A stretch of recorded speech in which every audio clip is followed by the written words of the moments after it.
हिमाचल के deputy CM Mukesh Agnihotri अब इन दिनों जो है वृंदावन पहुंच चुके हैं और वृंदावन पहुंचने का विशेष कारण है।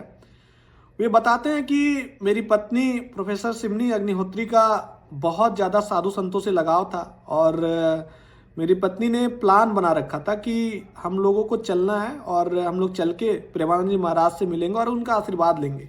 लेकिन उनकी मृत्यु हो गई दुर्भाग्यवश। किसी को नहीं पता था कि उनकी ऐसी मृत्यु हो जाएगी। बताते हैं कि हम लोग प्लान किए थे कि हम लोग जाएंगे उनका आशीर्वाद लेंगे, लेकिन ऐसा हो गया कि अब मुझे आना पड़ा और आशीर्वाद अकेले ले रहे हैं और वो काफ़ी भावुक भी थे। और मुकेश अग्निहोत्री इन दिनों वृंदावन में हैं और उन्होंने पूछा कि महाराज जी आप मुझे बताइए कि अब ये ऐसी चीज़ें हो गई तो इसके लिए मुझे क्या कराना चाहिए। तो प्रेमानंद जी महाराज जी ने उन्हें बताया कि आप 8 दिन का पाठ भी कराइए घर में और नियमित रूप से उसमें शामिल रहिए आप।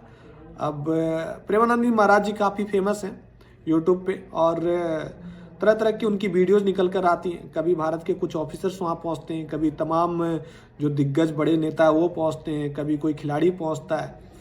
सारे लोग उनसे आशीर्वाद लेने के लिए पहुँचते हैं और बताते हैं कि उनमें एक अद्भुत शक्तियाँ हैं, इसलिए उनके पास जाके एक सुखद महसूस होता है, बहुत अच्छा लगता है वहाँ पे जाके। अब मुकेश अग्निहोत्री काफ़ी दिनों से परेशान है।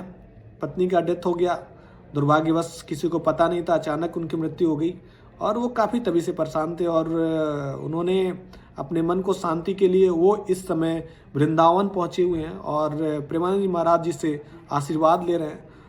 और आपको पता ही होगा कि जब उनकी पत्नी का डेथ हुआ था तो सूबे के मुख्यमंत्री से लेकर तमाम दिग्गज नेता वहाँ पे पहुँचे थे। जो विपक्ष के नेता जयराम ठाकुर भी पहुँचे थे। किसी को पता नहीं था कि उनकी मृत्यु इतनी जल्दी हो जाएगी। अचानक से उनकी मृत्यु हो गई और उनके घर वाले काफ़ी भावुक थे उन दिनों और अभी भी लोग परेशान हैं।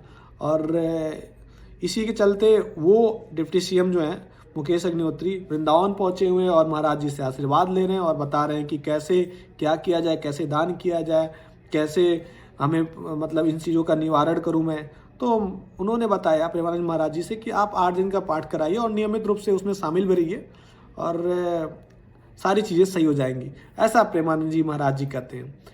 अब आगे का जो भी जानकारी रहेगा मैं आपको देते रहूँगा। आप देखते रहिए इंडिया न्यूज़ हिमाचल।